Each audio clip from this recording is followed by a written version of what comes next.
자, 앞에서 우리가 이제 사랑성의 시작, 그 사랑은 하나님의 본성, 그 성품을 하나님 우리 안에 담아주셨고, 그래서 사랑의 본질은 생명에 대한 사랑. 육체가 있기 때문에 육체적 사랑인데, 육체의 사랑은 가정을 이루고 거룩한 자녀를 낳고 부부간의 아름다운 삶을 위한 그런 도구로 주신 거죠. 그래서 생명에 대한 사랑이 이제 기독교의 본질적 사랑이죠, 이게.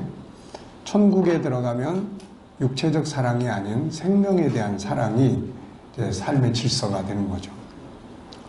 자, 그것이 깨졌습니다. 그러다 보니까 인간은 영적 존재라는 사실을 잃어버리게 되죠. 눈에 보이는 것이 중심이 되니까. 그래서 육적인 사랑이 발전을 하는데, 이것도 이제 창조의 질서를 따르는 것이 아니라 약육강식의 질서를 중심으로 해서 이제 사랑이라고 하는 것이 망가지기 시작을 하죠. 그래서 결국은 이제 쾌락과 향락적 육적인 타락된 그런 사랑의 주제만 이제 발전을 하게 된 거죠. 나름대로 이제 사람들은 이제 사랑에 대해서 많은 이론들을 연구를 하죠. 그런데 이제 인간은 하나님의 성품의 주인공이 아니죠. 그래서 사랑성에 대한 것도 인간은 찾고 노력하지만 결국 타락한 쪽으로만 발전을 하게 되고, 그래서 이제 3장에서는 이제 하나님의 사랑이 이렇게 나타났다라고 이야기를 해요. 그러니까 하나님이 사랑이라는 게 뭔지를 계시를 한 거죠. 그래서 하나님의 사랑이 우리에게 이렇게 나타났다. 그러니까 나타난 사랑, 우리는 계시된 하나님의 사랑에 대해서 우리가 이제 공부를 하고, 사랑은 이런 거구나. 그래서 우리가 모든 걸 잃어버리고 난 창세기 3장 이후부터는 이제 다 찾아야 돼요. 다 찾아서 올바른 교육이 필요한데, 그래서 인간적 방법으로 찾아가는 게 있고, 하나님이 계시해 주신 계시의 말씀을 따라서 우리가 훈련하는 게 있고, 그런 것이죠. 그래서 우리가 하나님의 말씀을 통해서 계시된 사랑성에 대한 내용을 올바르게 교육해 주지 않으면 인간은 어디서도 올바른 사랑에 대해서 바르게 이해할 수가 없는 거죠. 그래서 타락한 육체적 쾌락과 이런 쪽으로만 이제 발전을 하게 되는 겁니다, 이게. 자, 여기서는 이제 3장에서는 계시된 사랑이에요. 사랑의 본질을 찾으려 하는 인간의 역사와 계시된 하나님의 사랑. 사랑의 본질은 뭘까? 세상이나 기독교나 잃어버린 사랑을 추구하는 본질은 같다. 다만 세상은 스스로 잃어버린 사랑의 답을 찾아가고 있고, 기독교는 잃어버린 사랑의 본질을 계시해 주셔서 알도록 하신 것이 차이점이다.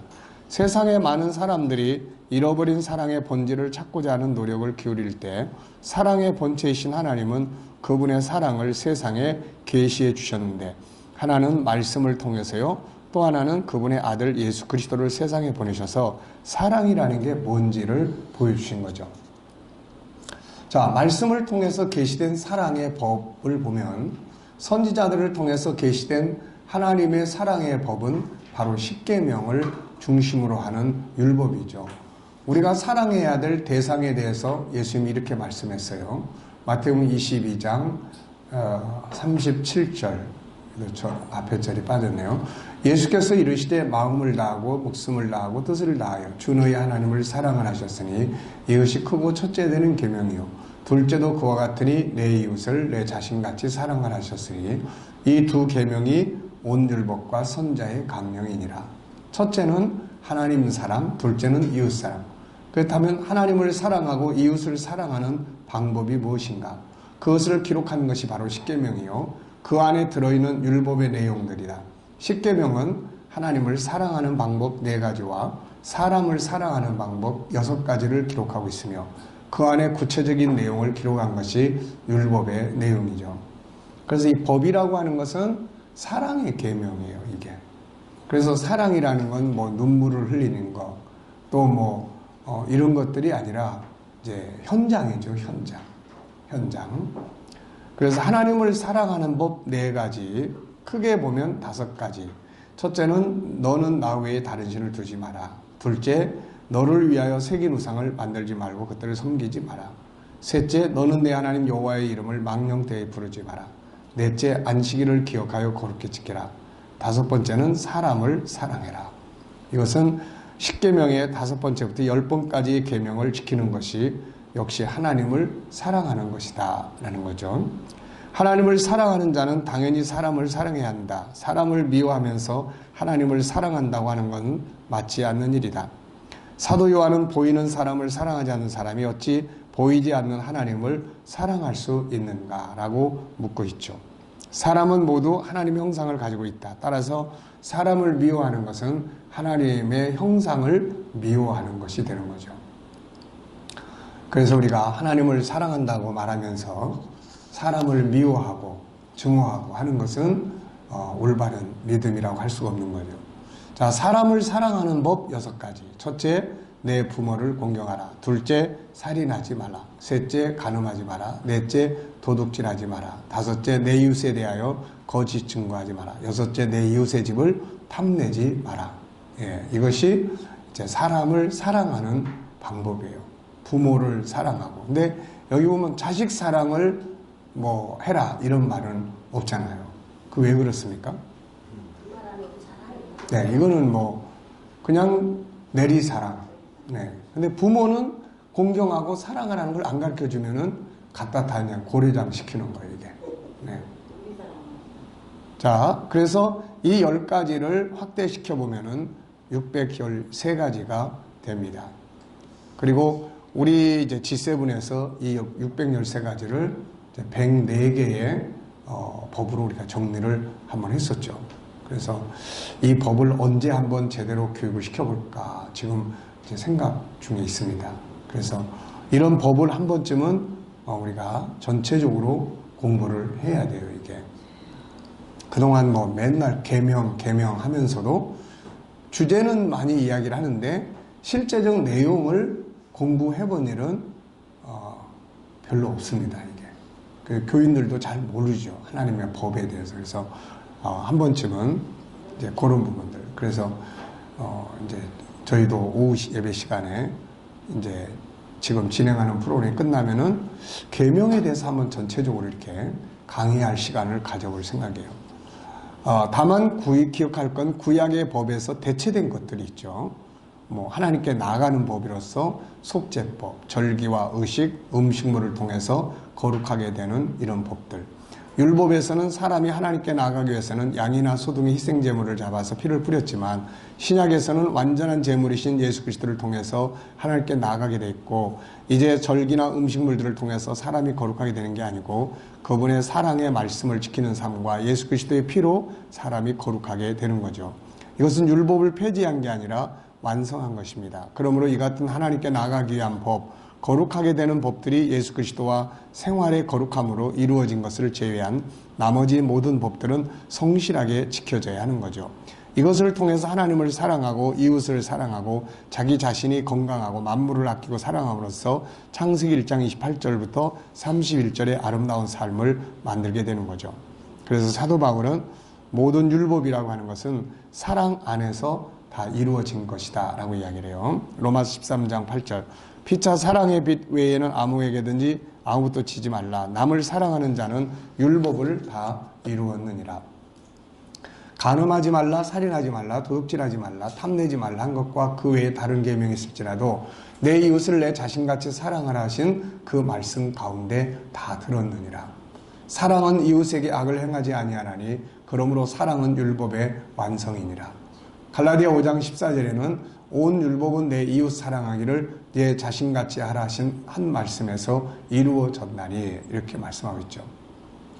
하나님의 사랑의 본체이신 이제 그러니까 이 부분들은 하나님이 말씀으로 알려줬어요. 사랑은 대상은 하나님 사람인데 방법은 이렇게 해라.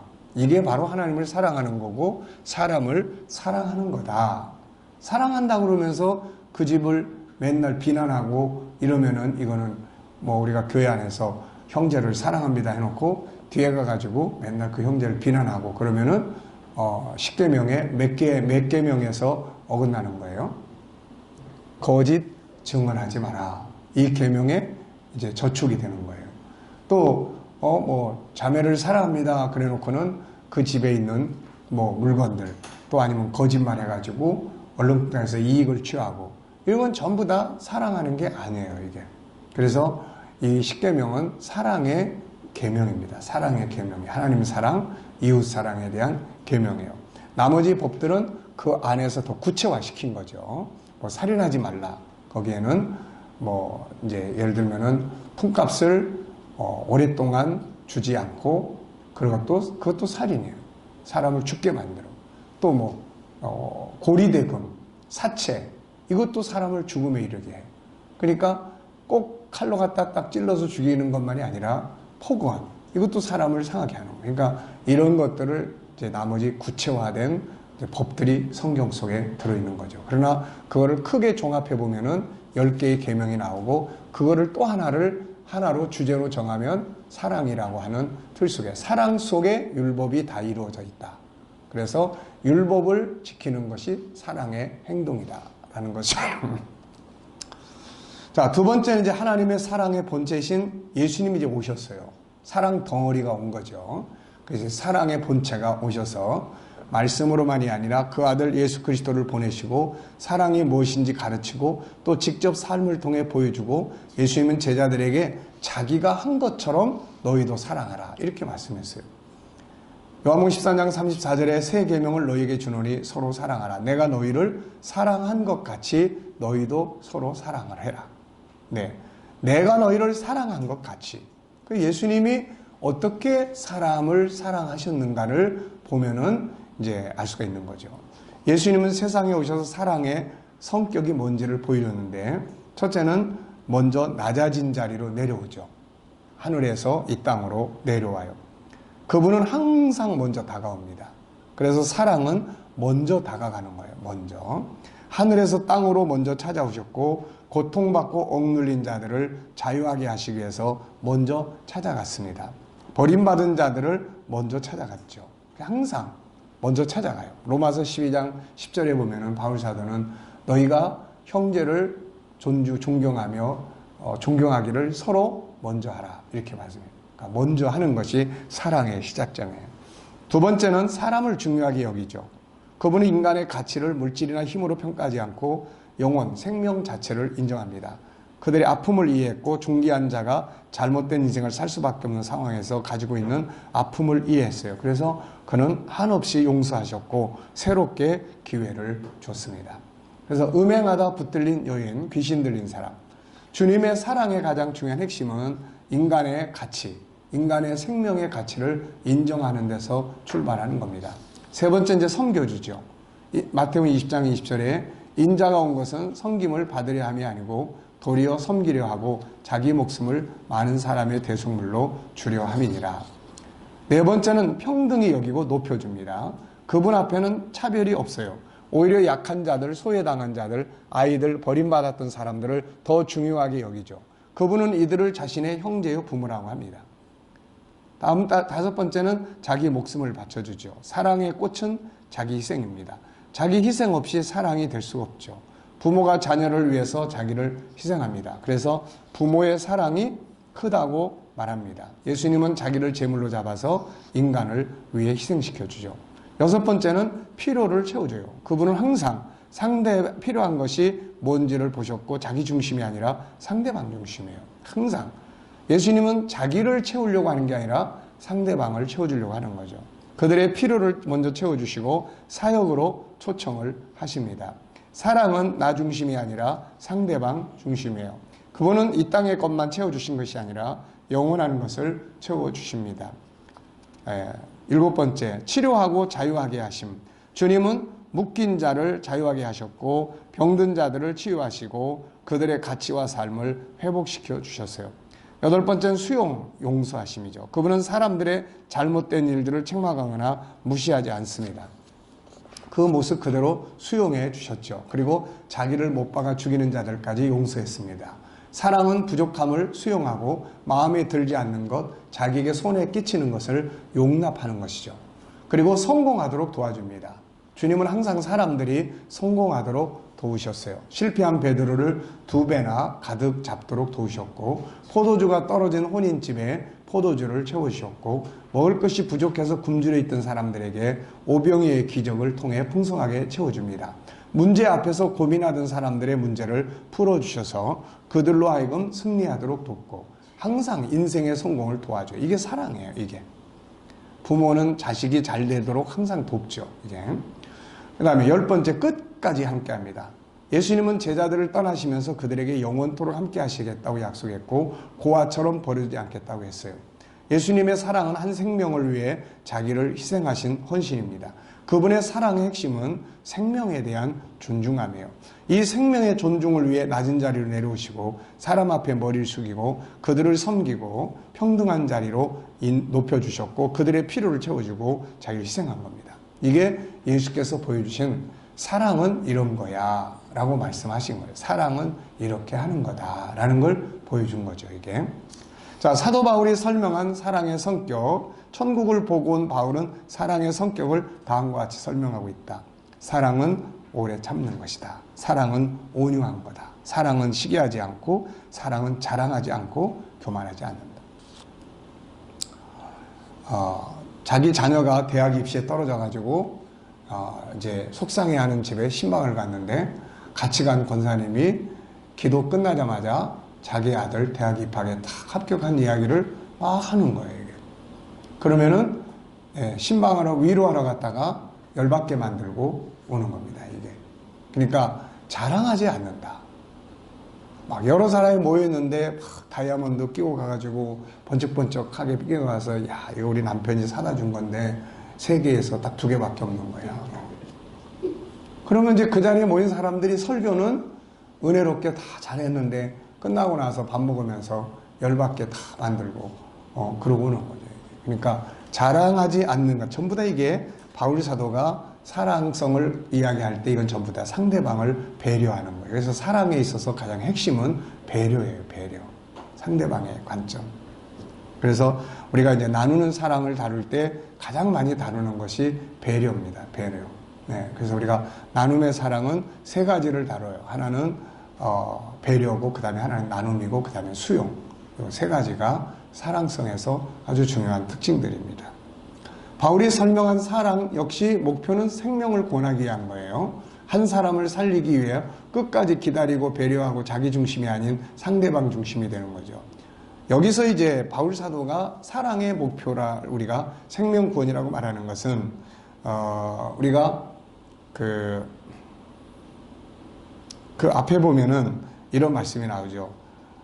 천사의 방언과 또 뭘 할지라도, 그 다음에 또 뭐 예언을 하고 능력을 행할지라도, 그 다음에 모든 것을 나눠주고 또 구제하고 자기 몸을 불사르게 내어줄지라도 사랑이 없으면 아무 유익이 없다.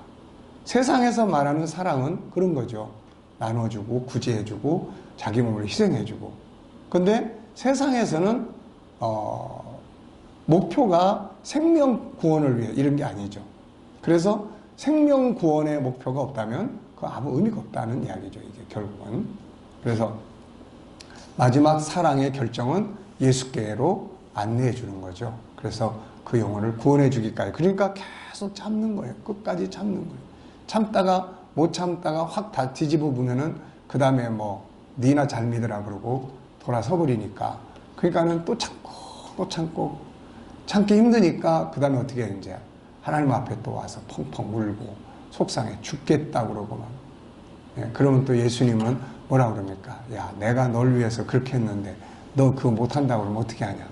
그럼 또다시 울며 불며 죄송하다 그러고 또 와가지고 또 종로로 다늘하고 또 그러고 살고 그런 겁니다. 네. 성경이 보여주는 사랑은 부모의 사랑, 이보다 더 큰 한 생명에 대한 사랑이죠. 생명을 주고 생명을 살리기 위해 자기 생명을 바치고 그 생명을 높여주시고 배려해주시고 기다려주시고 필요를 채워주시고 결국 모든 것을 주시는 사랑이 바로 하나님의 사랑인 거죠.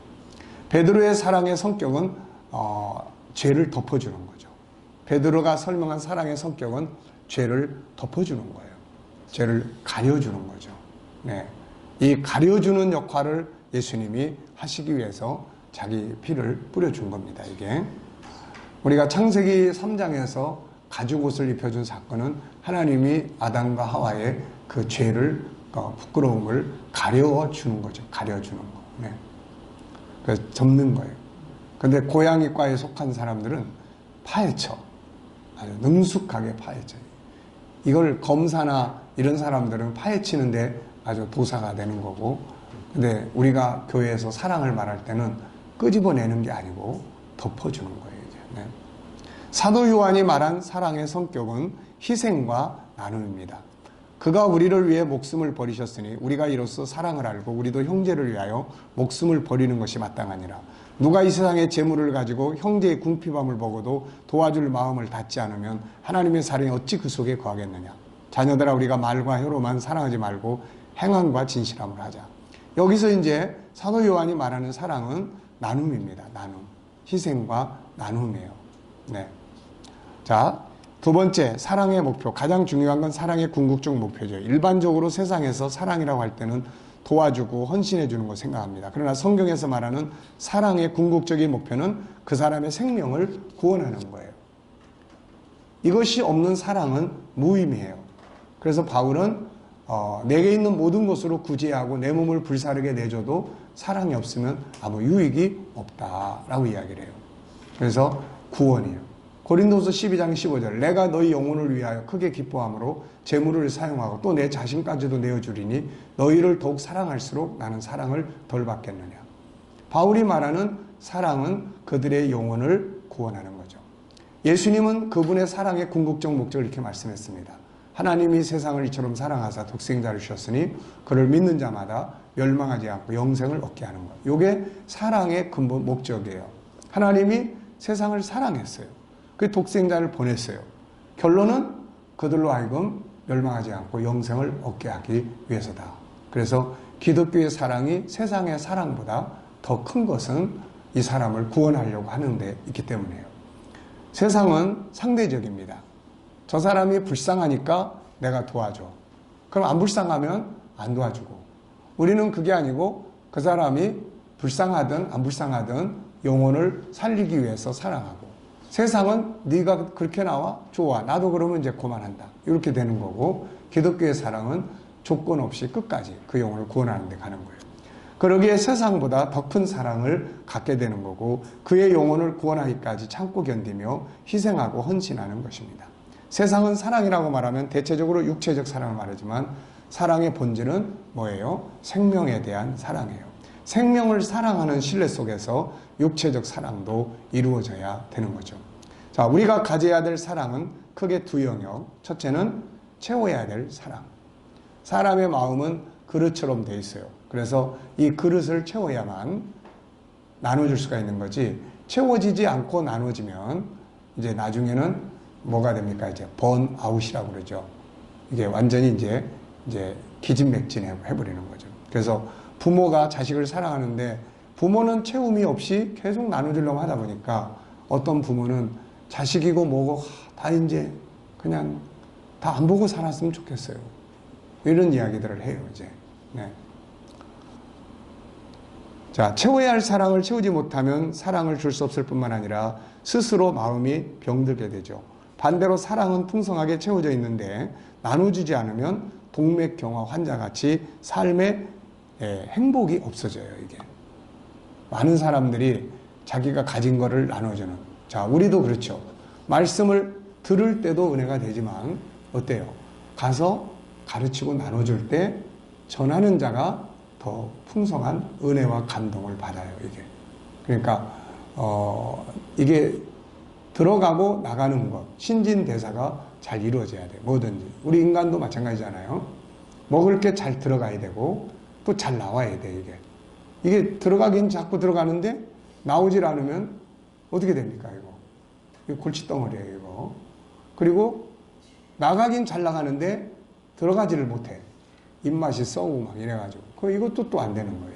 그래서 돌고 도는 거예요. 채우고 나누고 또 채우고 나누고. 그래서 우리 기독교인들이 성경을 보면은 나누고 희생하라는 말도 많이 나오지만 은혜 받으라는 말도 많이 나와요. 그러니까 이게 다 채우라는 말이죠. 성령 충만해라. 다 채우라는 거예요. 충만하게 채워라. 채워야 이게 뭐 나눠주지.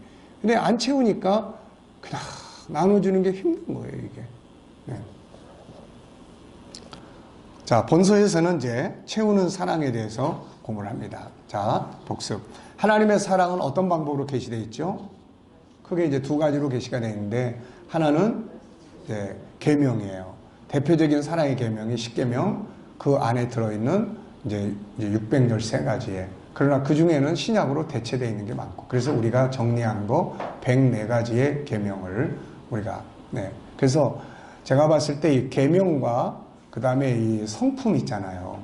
요거만큼은 아이들에게 어른들도 한번 다 이렇게 공부시키고 전체적으로 꼭 이렇게 사랑할 수 있도록 만드는 것이 아주 굉장히 필요할 것 같아요. 이거. 자, 쉽게 두 번째 방법은 뭐예요? 하나님의 사랑이 이렇게 나타난 바 되었다. 그래서 하나는 계명으로 나타나 있고 법으로, 하나는 예수께서 오셔서 그 사랑을 보여준 거죠, 이제. 이렇게. 그래서 예수님의 사랑의 방법 10가지. 자, 첫째는 뭐였어요? 내려오셨고, 먼저 낮아진 거예요. 낮아졌고, 사람을 중요하게 여겼고, 섬겨줬고, 평등하게 여기고, 높여주고, 자기를 제물로 바쳐주고, 필요를 채워주고, 치료하고, 자유하게 해주고, 수용하고, 용서하고, 성공하도록 도와주고, 끝까지 함께 해주는 거예요. 이게 예수 그리스도께서 보여주신 10가지의 사랑이에요. 앞으로 이제 여러분들이 이것만 좀 충분히 익숙하면 사랑에 대한 뭐 설교나 사랑에 대한 강의나 뭐 이런 것들이 아마 풍성하게 이루어질 수 있을 거예요. 자, 바울은 사랑의 성격을 어떻게 이야기했습니까? 배려다. 상대방을 무시하지 않고 오래 참고, 그리고 사랑의 궁극적인 목표는 뭐예요? 생명을 구원하는 데 있는 거다라는 거죠. 자, 4장으로 넘어가겠습니다.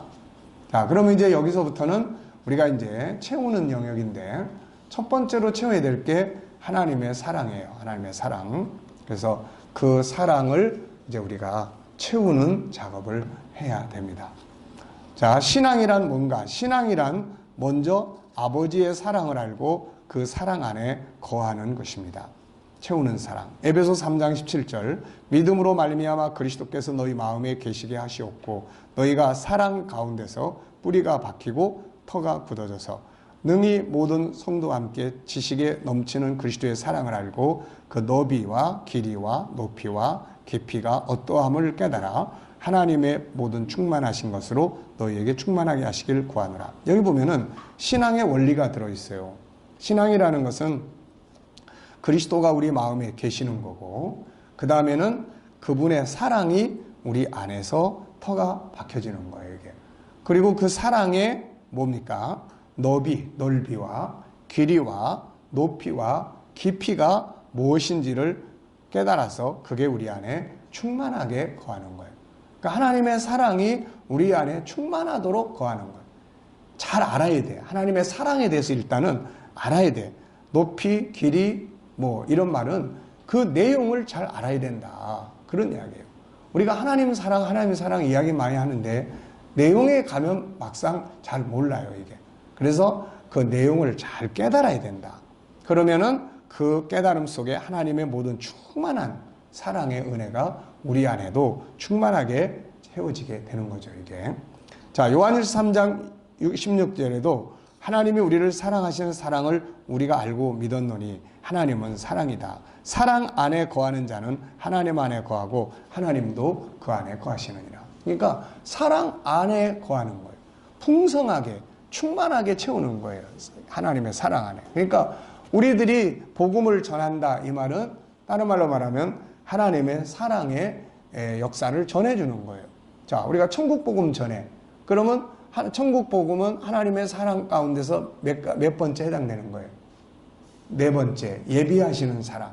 하나님 나라를 예비하시는 사랑. 그걸 알려주는 거예요, 이게. 그래서 신앙은 하나님의 사랑을 풍성하게 공부하는 거예요, 일단. 깊이와 넓이와 이거를 뭐 기도만 해서 깨달아지는 게 아니라 배우는 거예요, 이게. 성경을 연구해서 하나님의 사랑을 배우는 거예요. 채우는 사랑이 없다면 마음의 병을 앓게 됩니다. 우울함, 분노, 무기력 이런 건 전부 다 사랑의 빈곤에서 생기는 병이에요, 이게 다. 누가 나를 막 사랑하는 것을 이렇게 느끼면 이런 거 다 없어지는 거예요, 이게. 근데 배신감, 뭐, 아무도 사랑하는 사람이 없고, 뭐, 우울함, 이러면은 이제 이런 것들이 병을 앓게 되는 거죠. 세상의 모든 것은 먼저 체움이 있어야 돼요. 음식을 먼저 먹어야 힘을 내고, 기름을 넣어야 차가 힘차게 달려가고, 영양 공급을 받아야 힘있게 나눌 수가 있어요. 안타까운 건 많은 사람들이 텅 빈 창고로 있으면서 나눠주려고만 한다는 거죠. 그래서 주는 자도 힘들고 받는 자도 힘들어요. 왜냐하면 사랑이 없이 뭐 봉사를 해주니까 막 짜증내고 신경질 부리고 그러면서 봉사를 해요. 그러니까 우리가 요양원이라든 이런 데 가서 그냥 노인들, 그 요양사들이 이 사랑을 바탕으로 섬겨줘야 되는데 이건 없고 그냥 자기 속에는 없어. 직업으로 돈 벌려고만 하니까 내면의 세계 속에 막 피곤하고 짜증나고 속상하고 그러니까 그냥 안 보는 데서는 쿡쿡 지어받고 그냥 막 그러는 거예요, 이게. 예. 그 엊그저께 인터넷 뉴스에서 그런 게 나왔더라고요. 참 인간이 세상에 와서 정말로 마지막 소중한 마지막 2년을 보통 이제 요양원에서 보통 한 2년 있다 돌아가신대, 평균적으로 보면. 그래가지고는 그 2년을 가족들하고 단절돼가지고 그 마지막 그 삶을 그렇게 살아가는 거에 대해서 이제 설명을 해놨더라고요. 그래가지고는 그 요양원에 있는 사람들의 대부분은 다 마지막을 가족들과 함께 보내고 싶어 한다는 거예요. 그게 다 사람의 마음이야. 근데 그렇지 할 수 없는 환경이 또 많잖아요, 이거. 그냥 막 그러려면 한 사람이 달라붙어가지고 또 막 해야 되고 하니까 그것도 참 뭐라고 할 수도 없어요, 이거는. 예. 그러니까 어쨌든 이제 그래서 그런 데서 일하는 사람들이 사실은 참 중요해요. 그런 데서 마지막 인간의 인격과 가치를 존중히 여겨주고 해야 되는데 그런 게 그냥 다 없어져 버리니까. 그래서 기독교 요양사들이 좀 많이 나오고, 기독교 요양사라고 해서 또 다 그런 거 아니잖아요. 또 이런 걸 좀 잘 배우고 공부해서 이런 과목들을 공부해서 사랑으로 자기 스스로가 은혜 아래에 있으면 기쁨으로 다 해줄 수가 있다고요, 이게. 우리가 식당 같은 데 가서 보면은 막 어떤 사람들은 막 기쁘게 즐겁게 하잖아요. 우리 동네도 냉면집이 하나 있는데 냉면은 맛있게 잘해, 그 집이. 근데 거기 가면은 주문 받으러 다니는 한 여자분이 계시는데 여자분은 완전히 그냥 싸나워, 이게. 그래서 그 집에 먹고 나오면서 다음부터는 가지 맙시다. 그랬다가 또 갔다가 또 그 아줌마 만나면 또 그렇고. 그래서 이게 참 중요한 거예요.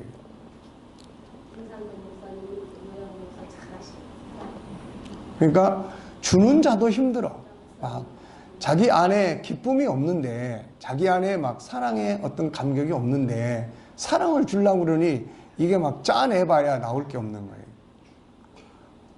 엄마가 젖을 줘야 되는데 엄마가 먹질 못하니 그 젖이 어떻게 나옵니까? 이거 막 억지로 짜도 안 나오지. 그래서 먼저 하나님의 사랑, 은혜의 사랑으로 충만하게 채워라. 그리고 그 후에 나눠주도록 해라.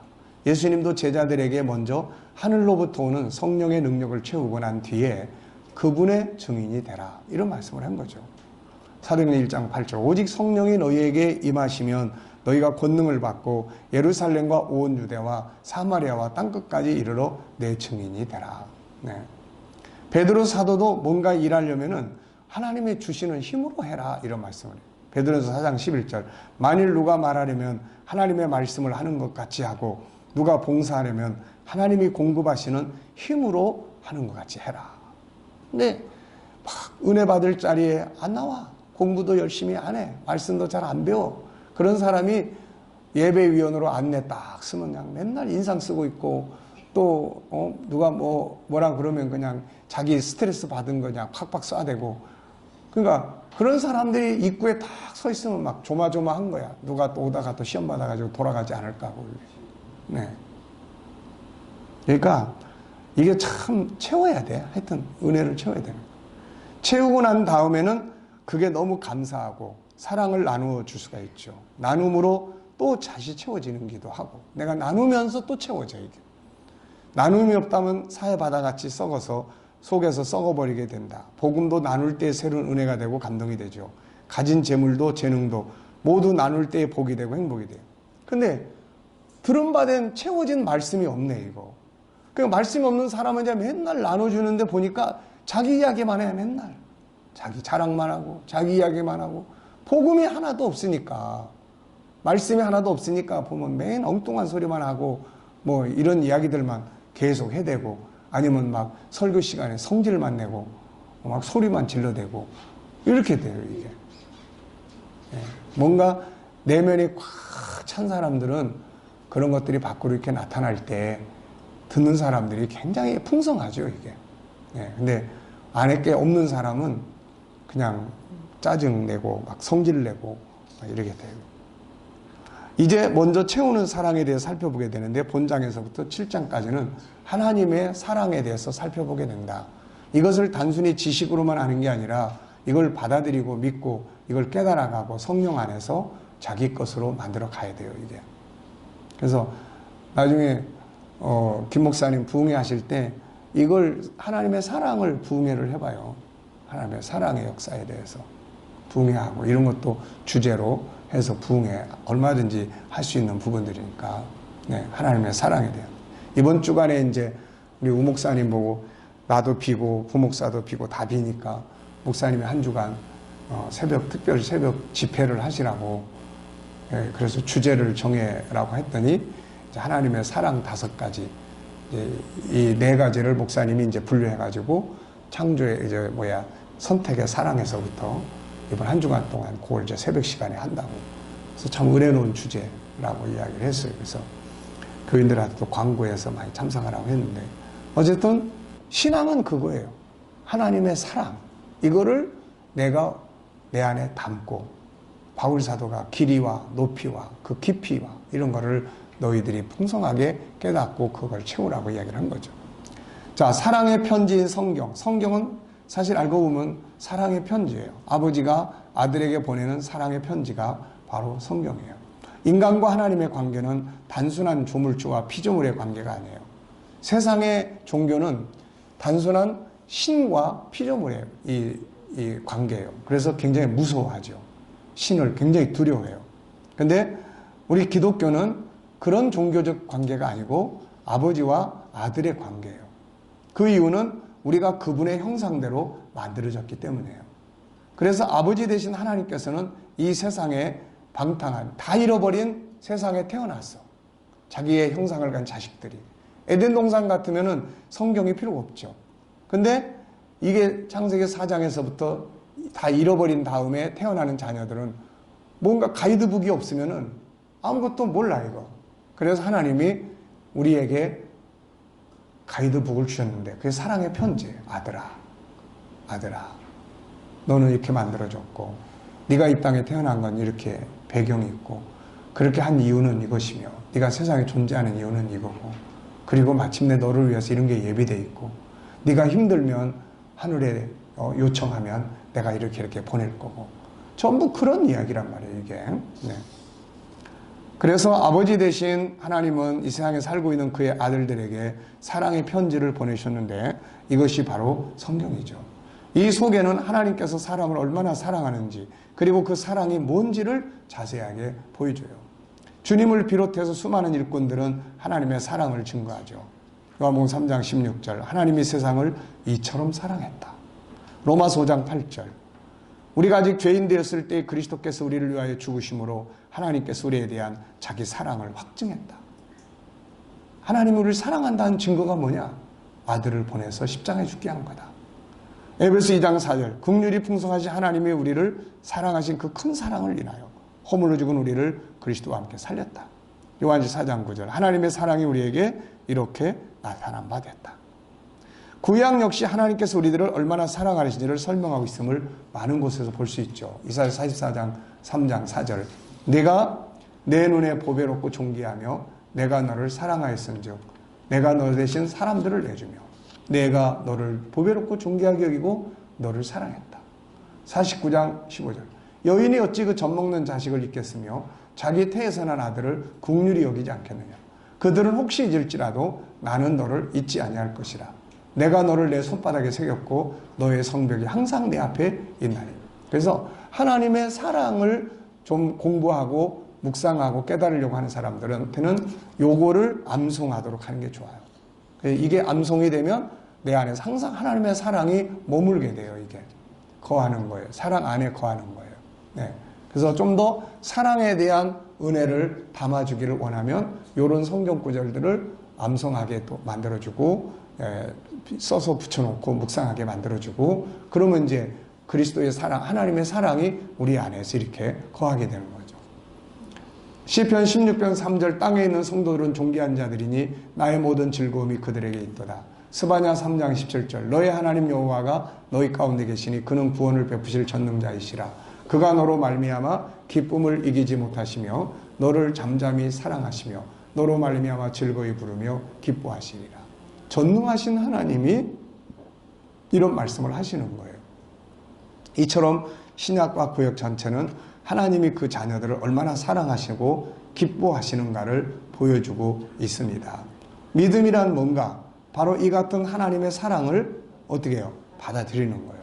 받아들이고 그 다음에 그 사랑을 풍성하게 거하기 위해서 공부하고 연구하고 하는 거예요. 이게 공부와 연구 없이 그 하나님의 사랑이 내 안에 거할 수 없습니다. 이게 그래서 하나님의 사랑이 내 안에 거하기 위해서 필요한 거는 이제 두 가지인데 하나는 우선 사랑의 말씀이 내 안에 거해야 돼. 사랑의 말씀으로 채워야 되고 사랑의 말씀이 계속 채워져서 묵상되어지면 그 다음에 성령의 감동이 그거를 내 영혼 속에서 경험하게 만들어줘요. 이게 그래서 먼저는 이론으로 된 말씀을 자꾸 채워야 되고 그 다음에는 그걸 묵상할 때 성령의 감동이 있어요. 성령의 감동이. 성령은 말씀을 감동해서 우리 안에 이렇게 약 효과가 퍼져나가는 것처럼 그런 역할을 합니다. 이게. 그래서 그리고 이제 그 사랑에 감격해서 그분을 사랑하는 것이 바로 사명이고 헌신이죠. 우리가 해야 할 가장 중요한 일 중에 하나는 하나님의 사랑을 연구해야 된다는 거예요. 그것을 아는 일에 힘써야 돼요. 우선 지식적으로 알아야 돼요. 뭐든지 다. 이 사랑을 아는 만큼 우리의 삶은 감격과 능력과 변화를 가져와요. 그래서 사도 바울은 성도들 위해 기도할 때 이 사랑의 깊은 사랑을 깨달아야 된다. 능히 모든 성도와 함께 지식에 넘치는 그리스도의 사랑을 알고 그 너비, 사랑의 넓이, 또 사랑의 높이, 사랑의 깊이가 어떠함을 깨달아서 하나님의 모든 충만하신 것으로 너희에게 충만하게 하시기를 구하노라. 어떠세요? 여러분들은 하나님의 사랑에 대해서 체계적으로 공부해 본 일이 있습니까?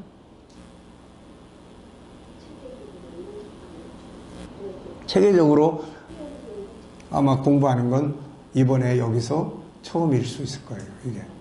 네. 왜냐하면 우리가 이제 일반적으로는 많이 다 알아요. 그리고 예를 들어서 우리가 뭐 예수님의 십자가, 뭐 천국 이런 건 많이 배우죠. 그런데 사랑의 그게 다 사랑의 열매들이잖아요. 사랑의 결과물이야.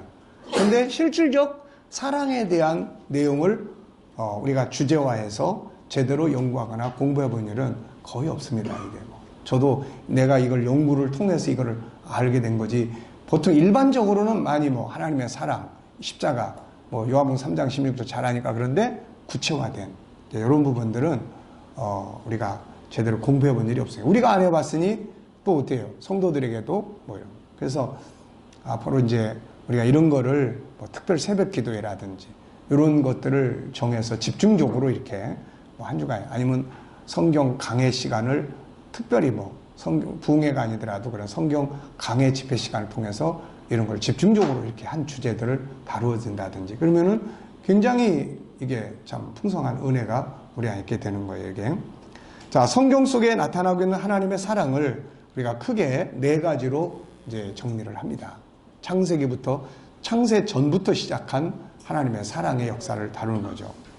자, 첫째는 창조의 사랑, 둘째는 구원의 사랑, 셋째는 임마누엘의 사랑, 넷째는 예비하신 사랑. 네. 창조의 사랑은 창세기 1장이죠. 그리고 이 창세기 1장이 있기 전에 이미 창세 전에 사랑의 이야기가 있고, 그 다음에 예비하신 사랑은 뭐예요? 이거는 요한계시록 21장 22장. 그게 결론이에요, 이게. 그래서 성경 속에는 이 네 가지의 사랑이 계시가 되어 있는 내용이에요. 자, 첫째, 우리를 향하신 하나님의 사랑의 시작은 영원 전까지 거슬러 올라가죠.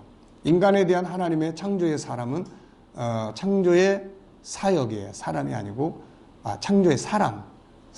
창조의 사랑은 고쳐야 되겠네요. 창조의 사랑은 다음 세 가지로 나타난다. 첫째는 존재의 배경에서, 그러니까 창조의 사랑, 구원의 사랑, 임마누엘의 사랑, 예비하심의 사랑. 그래서 이 중에서 창조의 사랑이 세 가지로 나타나는데 그 첫째는 뭐예요? 이제 선택의 사랑이죠. 존재의 배경. 나 자신에 대한 하나님의 사랑의 시작은 창세 전에 나를 선택하는 데서부터 출발을 해요. 이 부분에 대해 사도 바울은 다음과 같이 설명한다. 에베소 1장 4절에 곧 창세 전에 그리스도 안에서 우리를 택하사 우리로 사랑 안에서 그 앞에 거룩하고 흠이 없게 하시려. 그 사랑 안에서 거룩한 흠이 없는 은혜를 누리게 하려고 우리 선택했어요. 사랑의 선택이죠. 사도 바울은 우리가 창세전에 그리스도 안에서 사랑 가운데 선택되었다고 말합니다. 하나님은 창세전에 우리를 먼저 선택하시고 계획하셨는데 이 선택의 조건이 사랑이었어요. 어쩌다가 우리를 난 게 아니고 사랑해서. 부모가 나를 보기 전에 하나님은 먼저 나를 그의 생각 속에서 보시고 선택한 거죠. 이 부분에 대해서 다윗은 시편 139편 13절 이하에서 쭉 설명을 하고 있습니다.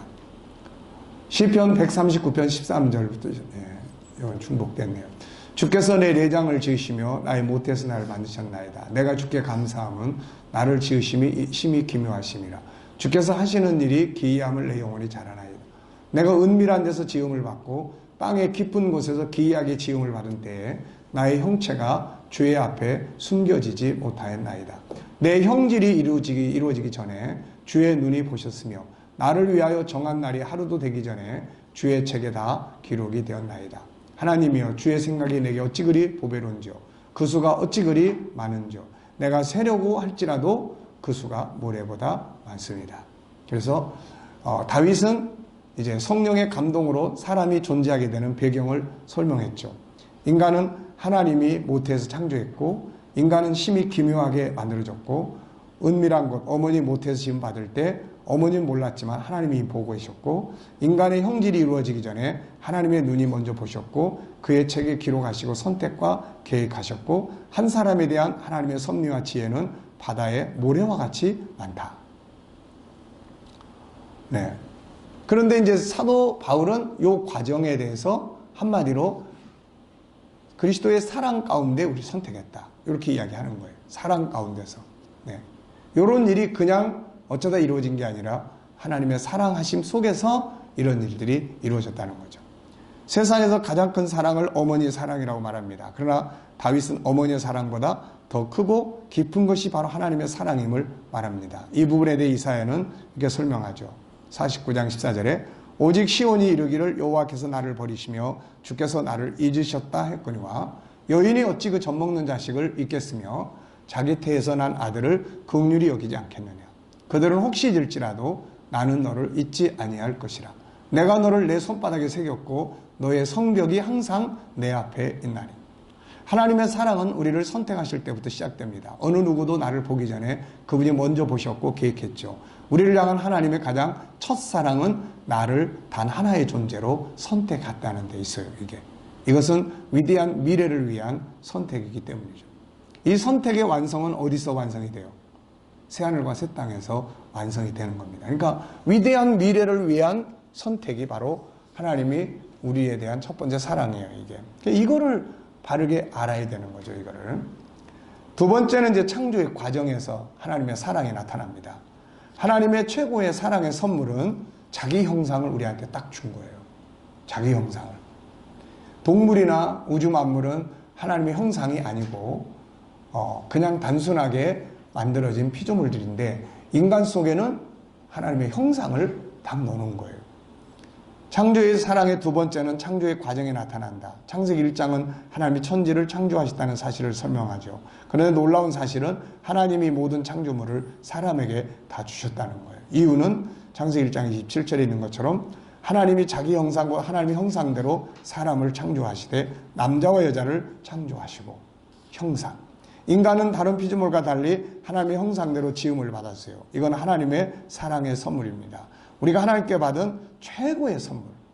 뭐 돈이고 뭐고 이런 거 다 하나님이 우리가 살아가는 데 필요한 선물이지만은 가장 중요한 거, 핵심은 우리 안에 하나님의 형상. 이게 돈도 만들고 이게 세상도 다스리고 이게 뭐 행복하게도 만들고 다 하는 거기 때문에 결국은 우리가 그렇잖아요. 뭐 쌀 떨어져, 또 신발 떨어져, 옷 떨어져. 막 그러니까 야, 나 한 가지로 그냥 종합해서 말해봐. 돈이 없습니다. 그냥 한 가지로만 다 그거예요. 그러니까 우리가 뭐 세상에서 하나님 불행해, 난 뭐가 어째 막 이런 거는 한마디로 말하면 내 안에 하나님의 형상이 지금 병들어 있다는 이야기예요. 그게 다 하나님의 형상이 그 안에 그 하나님의 형상이 세상을 다 만들어 창조해. 하나님의 형상이. 네. 그분은 왜 우리에게 자기 형상을 주셨을까? 이유는 하나죠. 사랑하기 때문이죠. 사랑. 사랑하지 않는 사람에게 최고의 선물을 줄 수 없다. 하나님의 사랑은 우리에게 자신의 형상을 주셨다는 데서 확실성을 갖게 된다. 부모가 자식에게 주는 가장 귀한 사랑의 선물은 자신의 형상을 주는 일이다. 부모가 왜 그토록 자녀를 사랑하는 건가? 이유는 단 한 가지다. 그 자녀가 부모의 형상을 가지고 있기 때문이다. 하나님의 피조물 중에 하나님 형상을 받은 자는 사람뿐이죠. 그래서 사람만이 하나님을 아버지라고 부릅니다. 하나님이 사람에게 주신 최고의 사랑의 선물이 바로 그분의 형상을 주신 일이에요. 우리는 이 사랑을 받아들이고 여기에 자기의 정체성을 세워야 합니다. 하나님의 형상이 뭔가? 이건 세상을 다룰 수 있는 보물이에요. 그래서 창세기 1장 28절에 다스리고 정복하라고 이야기를 했죠. 하나님은 우리에게 세상을 다스릴 수 있는 보물인 자기 형상을 주셨어요. 하나님은 천지를 창조하신 창조주예요. 그런데 이 능력이 담긴 그분의 형상을 주신 겁니다. 이거를 다시 알도록 만들어주는 게 그렇게 어려워요, 이게. 그렇게.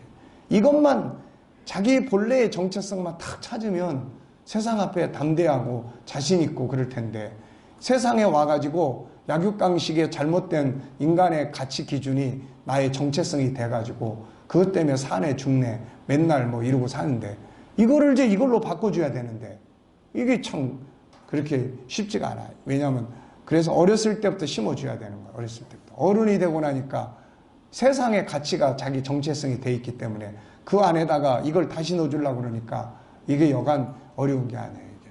네. 하나님의 형상 속에 들어있는 보물은 뭡니까? 하나님의 형상인 영혼 속에는 세상을 다스릴 보물이 들어있어요. 육체 속에도 다양한 신체 기능이 있듯이 하나님을 닮은 영혼 속에도 하나님을 닮은 다양한 성품들이 있는데 그 중에 대표적인 것은 5가지 성품이죠. 이 안에 세부적 보물들이 있는데 유일성 안에 몇 가지가 있어요. 3가지. 존귀함, 존귀하게 인정받고자 하는 본능, 존귀하게 살고 싶은 본능. 행복은 이 보물이 사용될 때 이루어지는 거예요. 이게. 내가 다른 사람이 나한테 막 성질내고 그래도 내가 존귀하게, 존귀하게. 그러면은, 그 사람들을 내가 다스리는 게 되는 거죠. 둘째, 모양의 다양성. 이 안에는 서로 다름의 특징, 각자 가지고 있는 장점, 주인의식, 주도적 삶의 본능, 리더십의 본능, 서로 협력하고 함께할 파트너십의 본능들이 있어요. 행복은 이런 것들이 잘 지켜지고 활용이 될 때 나타나는 거예요, 이게. 네. 자, 3번째는 재능의 다양성. 인간은 하나님을 닮은 존재예요. 그래서 하나님이 어떤 분이신가? 만물을 창조한 전능하신 분이죠. 그래서 그분의 형상을 가진 우리 역시 만물을 다스릴 수 있는 능력을 가지고 태어난다는 거예요. 본질을 찾고 올바른 가치를 추구하고 하나님과 관계를 가질 수 있는 영성재능, 올바른 인간관계를 가질 수 있는 감성재능. 이건 다 동물들한테 이런 거 없는 거예요. 다. 그리고 만물을 이해하고 연구하고 다스릴 수 있는 지적 재능을 가지고 우리는 세상에 오는 거죠. 이 재능을 가지고 하나님과 하나 되고 사람과 하나 되고 모든 만물을 다스리도록 하나님이 담아주신 거예요. 이제 인격성. 인격성은 여호와라는 하나님 아버지의 이름에서 나온 특징인데 스스로 계신 자라는 뜻이죠. 독립적이고 스스로 생각하고 자유하며 소통하는 특징을 가지고 있는 성품이에요. 하나님은 이 인격성의 성품을 사람에게 줍니다. 이 성품을 가지고 세상을 설계하고 다스리고 기획하고 하라는 거죠. 인격성의 성품 안에는 3가지 본능적 성품들이 들어있어요. 생각의 기능, 만물을 다스리는 데 필요한 것이 바로 생각이에요. 이 속에 지혜, 감동, 이 속에 만물을 다스리는 능력, 생각할 줄 알고 생각을 인정받고 생각을 활용할 때 행복한 결과들이 옵니다. 창의력, 또 뭐 우리가 생각의 특징 11가지 잘 알고 계시죠. 자, 둘째는 자유의 기능이에요. 하나님이 자유하신 것처럼 하나님이 이 성품을 사람에게 줍니다. 그래서 인간은 자유할 때 기쁘고 즐겁고 평안하고 행복해지죠. 이 자유가 억압을 받으면 고통이 오고 아픈 마음이 오고 병들게 됩니다. 세 번째는 소통의 기능이에요. 인간은 모두 자유인이죠. 그러기에 누가 누구를 지배하려고 하면 안 돼요. 그래서 서로 존중이 여김으로 소통하는 관계를 만들어야 되죠. 세상의 모든 불행은 소통이 안 되는 데서 발생을 하는 거예요. 소통이 이루어지는 곳에는 행복한 겁니다. 거룩성은 하나님의 중요한 성품인데 하나님은 자신을 거룩한 자라고 했죠. 그 성품을 우리 안에 주셨어요. 이 성품 때문에 삶이 아름다운 거예요, 이게. 그래서 이 성품, 이 거룩성은 행복의 인테리어라고 이야기를 합니다. 거룩성은 하나님을 만나는 장소요, 인생을 아름답게 만들어가는 본능이에요. 세 가지, 영성, 하나님을 만나는 기능이죠. 인간은 하나님과 함께 살아야 합니다. 이걸 종교심이라고 말하는데 하나님과 만나는 성품이기 때문이에요. 예수님 팔복 중에 마음이 청결한 자는 하나님을 볼 것이라고 했습니다. 사람이 누군가를 의지하고 살려고 하는 것, 바로 이 기능 때문이고 하나님과의 관계에서 이 기능이 작동하지 않으면 그것이 사람과의 관계에 대한 의존도로 높아지고 독립성이 약해지게 되는 거죠, 이게. 두 번째는 성품의 기능이에요. 이 안에는 온갖 보물 같은 성품들이 들어있고 예수님이 오셔서 나타낸 성품을 정리해보면 나타난 것만 80여 가지인데 우리 G7에서는 이제 52개의 성품을 이제 다루고 있는 겁니다. 이 보석들이 이제 사용이 돼야 되죠. 이게 활용이 되어야지 뭐 아무리 보석 쉬운 2개를 가지고 있어도 사용하지 못하면 소용이 없는 거예요. 이 보석들이 사용될 때 존경을 받게 되고 사랑을 받습니다. 이 성품들이 사용되는 곳에 아름다운 행복의 열매들이 맺어지게 되는 거죠. 그래서 너무 많은 자료들이 이제 주어지니까 그래서 이제 새벽 기도 때마다 또 이제 이렇게 52개의 성품을 이제 특강식으로 이렇게 강의를 해주려고 한다든지 하여튼 다양한 구상을 이제 우리가 써먹을 구상을 해야 되니까 저도 이제 어떻게 이제 이 G7 모든 프로그램을 효과 있게 사용을 해볼 수 있을까? 이거 써먹어야 이제 뭐가 되는 거예요, 이게. 셋째는 이제 컨설팅의 기능이죠. 스스로를 점검하고 세상을 점검하고 장점과 단점을 찾아 잘못된 걸 개선하여 변화의 발전을 만들어가게 하는 겁니다. 사랑성, 이거 역시 하나님의 중요한 성품이죠. 성경은 하나님을 사랑이라고 했고 사랑은 천국의 질서요 행복의 질서입니다. 인간은 혼자 살도록 지음받은 게 아니라 함께 살도록 창조된 관계적 존재예요. 그런데 이 관계가 기계적인 것이 아니라 사랑의 관계입니다. 사랑의 관계가 행복을 만들어낸다. 사랑은 공존하게 만드는 능력이요 행복과 성공을 만드는 중요한 성품입니다. 사랑의 영역에는 채우는 것, 나누는 것. 영원성, 하나님은 영원하신 존재죠. 이 영원성의 본능을 인간에게 주셨어요. 이 본능이 자기 생명의 가치를 느끼고 아름다운 삶을 만들어가게 하고 변화와 발전을 이루어가게 하며 더 좋은 삶을 찾아가도록 만들어주고 있는 겁니다. 이 성품은 오늘을 아름답게 살게 해주고 다가오는 내일을 준비하고 소망하게 만들어주죠. 그리고 참된 가치를 찾게 만들어주고 생명은 영원한 생명, 잠이 살다가 사라지는 생명이 아니라 영원히 존재하는 생명이에요. 인간 속에는 영혼을 사모하는 본능이 있고 영생의 소망, 천국의 소망, 이것은 오늘을 아름답게 만드는 중요한 능력이에요. 이게 바로 내 영혼의 성품들이에요. 이 성품 하나하나가 다 뭐예요? 다 보물이에요. 이게 그게 능력입니다. 이 성품 하나하나를 개발하고 훈련하면 세상을 다스리게 되는 것이죠. 하나님이 사람에게 세상을 다스리려고 하시면서 주신 것은 다른 특별 도구가 아니라 하나님의 형상이에요. 그러므로 이 성품들을 적극적으로 개발하고 훈련해서 사용할 수 있어야 돼요. 이걸 개발하기에 나태하면 안 돼요. 게으르면 안 됩니다. 이 성품을 개발하는데 나태한 사람은 밖에 나가서 밭에 나가서 일을 할 수가 없어요. 이게 밭 가는 거를 안 배우고 어떻게 밭에 나가서 밭을 갈아요. 농기구를 가지고 있어도 사용할 줄 모르는데 어떻게 아름답게 가꿀 수가 있습니까? 이거 안 되는 거예요. 그래서 우리가 일터, 직장, 학교 이런 데 가서 사용해야 될 도구가 이런 거기 때문에 이런 도구들을 능숙하게 활용할 수 있는 훈련이 돼야 직장에 가서도 탁월한 그런 능력을 발휘할 수가 있게 되는 거죠. 이게. 자, 하나님의 창조의 사랑 세 번째는 이제 궁극적 목적이죠. 존재의 궁극적 목적에서 하나님의 사랑은 절정을 이룹니다. 하나님이 사람을 지으실 때 잠시 살다가 없어지는 존재로 만든 것이 아니고 하나님과 함께 영원한 삶을 살도록 만들었죠. 그래서 바울은 우리 성도들이 결국 주님과 함께 영원한 영광에 참여할 것이라 했어요. 이게 제일 즐거운 거예요. 이게. 그래서 장례식 할 때도 정말 믿음 생활 잘하다가 가신 분들의 장례식을 할 때는 그냥 오히려 더 기쁘죠. 이게. 감사하죠. 이게. 네. 그래서 요즘에는 그런 분들이 부러울 때가 있어요. 우리가 이제 나이 들어가면서 막 아프기도 하고 그냥 병도 많이 생기고 그러면 먼저 가신 분들이 참 부러울 때가 있어요. 이게. 야, 참 얼마나 좋을까 이게. 그러니까 이런 부분들이 건강하게 살 때는 괜찮은데 몸이 아프지, 약은 맨날 많이 먹어야 되지, 이 약 먹으니까 제약 때문에 그냥 또 이렇지 막 맨날 이러면. 엊그저께 누가 가나에 가는 우리 젊은 이제 성도가 있었는데, 목사님 제가요 신체 검사를 했는데 고지혈증 약을 먹으라고 해서 이제 약을 받아왔습니다. 그러면서 걱정을 해요. 그래서 아이고 이제 어른 됐네 뭐, 이제 그동안은 애였어. 근데 이제는 약 먹기 시작하면 어른이요 그거 이제.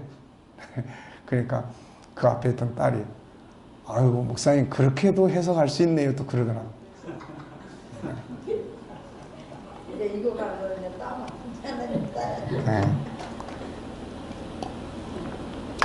참 궁극적 목적, 하나님의 사랑의 위대한 선물이 영생이라는 거죠, 이게. 자, 하나님의 사랑은 어느 한순간에 시작됐다 끝나는 게 아니라 영원전부터 시작해서 영원토록 이루어지는 거다. 하나님은 그의 형상을 가진 그의 자녀들을 위해 이 땅의 기업을 준비해 두시고 하늘의 영원한 기업을 준비하고 계신다. 세상에 이 같은 사랑이 어디 있는가? 그래서 사랑 중에 가장 큰 사랑을 하나님의 사랑이다 이렇게 말합니다. 사람은 시시한 존재가 아니다. 사람은 결코 시시한 존재가 아니죠. 전능하신 하나님에 의해 선택되어 역사 속에 단 하나로 세상에 온 사람이고, 전능하신 창조주 하나님의 형상을 가지고 세상에 온 사람이고, 그 안에 하나님을 닮은 성품을 가지고 만물을 다스릴 수 있는 능력을 가진 사람이고, 잠시 있다가 사라질 존재가 아니라 영원히 천국에 살게 될 영생의 사람. 세상에 이런 존재는 없죠. 인간은 결코 시시한 자가 아니다. 그래서 예수께서 사람의 생명을 위해 자기 목숨을 투자하신 것이고, 예수님은 인간의 가치를 온 천하보다 더 귀중하게 여기신다고 말씀한 거죠. 자, 이제 우리가 할 일이 뭐예요? 이제 이 사랑 안에 거해야 돼요, 이제. 이게 이제 우리 안에 거해야 된다고요. 그래서 첫째는 이 위대한 사랑을 알고 받아들이기 위해서 기도해야죠. 이제부터 우리의 기도는 바울이 기도한 것처럼 이 같은 하나님의 크신 사랑을 더 많이 알도록 기도를 해야 되는 거예요. 이 사랑을 바로 알게 될 때 지금까지 삶에 대해 감사할 수 있고 앞으로의 삶에 대해 담대할 수 있죠. 그 어떤 것도 그분의 사랑에서 끊을 수가 없기 때문에 그런 것입니다. 에베소 3장 14절이야. 이러므로 내가 하늘과 땅에 있는 각 족속에게 이름을 주신 아버지 앞에 무릎을 꿇고 비노니 그의 영광의 풍성함을 따라 그의 성령으로 말미암아 너희 속사람을 능력으로 강건하게 하시고 믿음으로 말미암아 그리스도께서 너희 마음에 계시게 하시옵고 너희가 사랑 가운데서 뿌리가 박히고 터가 굳어져서 능히 모든 성도와 함께 지식에 넘치는 그리스도의 사랑을 알고 그 너비와 길이와 높이와 깊이가 어떠함을 깨달아. 이건 사랑을 이야기하는 거예요. 사랑의 넓이, 사랑의 길이, 사랑의 높이, 사랑의 깊이가 어떠함을 깨달아서, 그러면 하나님 안에 있는 모든 충만한 것이 우리 안에 충만하게 이루어지게 되는 거죠. 그 다음에 그 사랑 안에 거해야 돼. 요한일서 4장 16절에 있는 것처럼 하나님이 우리를 사랑하시는 사랑을 우리가 알고 믿었노니 하나님은 사랑이라. 사랑 안에 거하는 자는 하나님 안에 거하고 하나님도 그 안에 거하시느니라. 그러니까 하나님의 사랑 안에 거해야 돼요. 사랑 안에 거한다는 말은 뭘 의미합니까? 말씀하신 창조의 사랑을 내가 인정하는 거예요. 받아들이는 거야. 늘 하나님의 사랑의 형체인 하나님의 형상을 연구해서 더 깊이 알아가는 거예요. 그리고 그 사랑의 은혜에 감사하고 사랑의 선물인 자신의 생명을 학대하지 않고 존귀하게 여기고 내 안에 주어진 그분의 형상을 열심히 개발해서 활용해 세상을 다스리고 나에게 주어진 인생의 삶을 소중하게 가치 있게 살아가고 그리고 나의 생명을 선택하시 그분의 형상을 주시며 세상의 삶과 하늘의 영원한 삶을 주신 하나님께 영광을 돌려 감사하고 영원한 말씀에 대한 소망과 감사, 이런 내용들의 말씀을 일단 내가 많이 묵상해야 돼요. 내 안에. 그래야 이게 말씀이 내 안에 들어와서 사랑의 역사를 깨달아갈 수 있도록 만들어주는 거예요. 그래서 사랑의 말씀을 내 안에다가 많이 담아야 돼요. 이 사랑이 우리 안에서와 삶의 역사할 때 놀라운 능력과 행복의 열매가 맺어지요. 사랑 안에는 일단 두려움이 없어져요. 그래서 하나님의 사랑이 내 안에 풍성해지면 이 심리 질병, 두려움, 공포감, 걱정, 염려 이런 게 다 사라지는 거죠. 온전한 사랑이 두려움을 내쫓는다. 두려움에는 형벌이 있다. 두려워하는 자는 사랑 안에서 온전히 이루지 못하느니라. 이것이 그분의 창조의 사랑을 자기 안에 채우는 것이고 거하는 것이며 누리는 거예요. 그래서 여기다 하나 첨부해 두세요. 가장 중요한 것은 뭐예요? 사랑에 대한 말씀을 내 안에다가 항상 담고 묵상하라는 거예요. 이 책 속에, 이 교재의 2번 공과에 나오는 사랑에 대한 말씀들을 계속 이렇게 암송하고 읽고, 제가 이거를 그 말씀들을 하나하나 깨달으면서 야, 진짜 하나님의 사랑이 인간의 사랑보다 크구나라는 것을 느끼고 경험을 한 내용들이에요. 그러니까 이런 부분들이 우리 안에서 말씀이 들어와서 이걸 묵상하게 되고, 그러면 성령이 그 사랑의 느낌을, 감동을 받게 하죠, 이게. 그러면 내 안에 사랑에 대한 감격도 생기고 그러는 거예요. 자, 신앙이란 뭔가. 그래서 여기다가 맨 밑에다 쓰시든지, 사랑 안에 거하기 위해서 가장 중요한 것은 사랑에 관계된 말씀들을 암송하고 묵상해라 하는 거를 밑에다가 집어넣어 주세요. 제일 중요한 게 그거예요. 내가 사랑을 어느 날 기도하다가 막 깨달아질 수도 있지만, 일단은 우리가 사랑의 역사가 내 안에서 움직일 수 있도록 하는 방법을 내가 활용을 해야 돼요. 그렇게 하기 위해서는 이 장 속에 들어있는 사랑의 말씀들을 내가 계속 담아 암송하고 묵상하고 그런 노래 찬양을 하고 그러면은 성령이 감동을 해요. 성령이 감동을 하면 내 영혼이 하나님의 사랑을 더 깊이 경험하게 되고 느끼게 되는 거예요, 이게. 그래서 그 밑에다가 그 글씨를 꼭 넣어주시기 바랍니다. 자, 신앙이란 뭔가? 하나님의 사랑을 받아들이고 깨달아가고 그 사랑에 감사해서 내가 하나님을 섬기고. 자, 지난 주일날 제가 이제 이 이야기를 많이 했는데, 이제 주일날 예배 드리러 왔어요. 왜 예배 드리러 왔죠? 은혜 받으려고요. 그래서 그것도 좋지만 더 중요한 건 내가 주님을 사랑하기 때문에 내가 사랑하는 자에게, 사랑하는 자를 예배하는 이 시간에 참여하는 것이 나에겐 큰 행복입니다. 그러니까 예수님을 사랑하는 사람들이 사랑하는 분에게 경배하는 게 예배란 말이에요, 이게. 그 사랑하기 때문에 그 자리에 온 거야. 봉사 왜 하세요?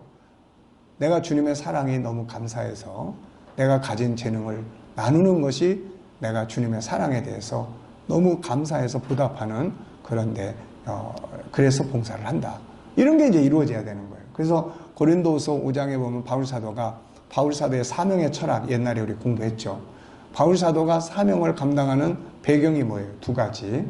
하나는 다가올 영광을 때문에, 또 하나는 그리스도의 사랑이 내 안에서 나를 강권하시기 때문이다. 그 사랑이 강권을 하니까 막 미치도록 일하게 되는 거예요, 이게. 그래서 그런 부분이 신앙의 기본 원리다. 우리는 그냥 맨날 복 받으려고 그러고 은혜 받으려고 그러다 보니까 복 주니까 떠나고 안 주니까 떠나고 그렇게 되는 거예요, 이게. 네. 자, 성경은 어떤 책이죠? 사랑의 편지예요. 성경을 통해서 계시된 하나님의 사랑 네 가지. 첫째, 창조의 사랑. 두 번째, 세 번째, 임마누엘의 사랑. 네 번째는 예비하심의 사랑. 이게 창세기부터 계시록까지 나타난 하나님의 사랑이에요. 창조의 사랑이 가지고 있는 세 가지 특징. 첫째는 선택하심의 사랑. 두 번째는 그분의 형상을 우리 안에 담아주신 사랑. 세 번째는 영생의 사랑. 궁극적인 영원한 영생에 참여하는 거예요. 인간이 하나님께로부터 받은 최고의 선물은 하나님의 형상이에요. 하나님의 형상을 우리 안에 담아준 거예요. 5가지 성품의 내용. 자, 10분간 휴식하고 진행하도록 하겠습니다.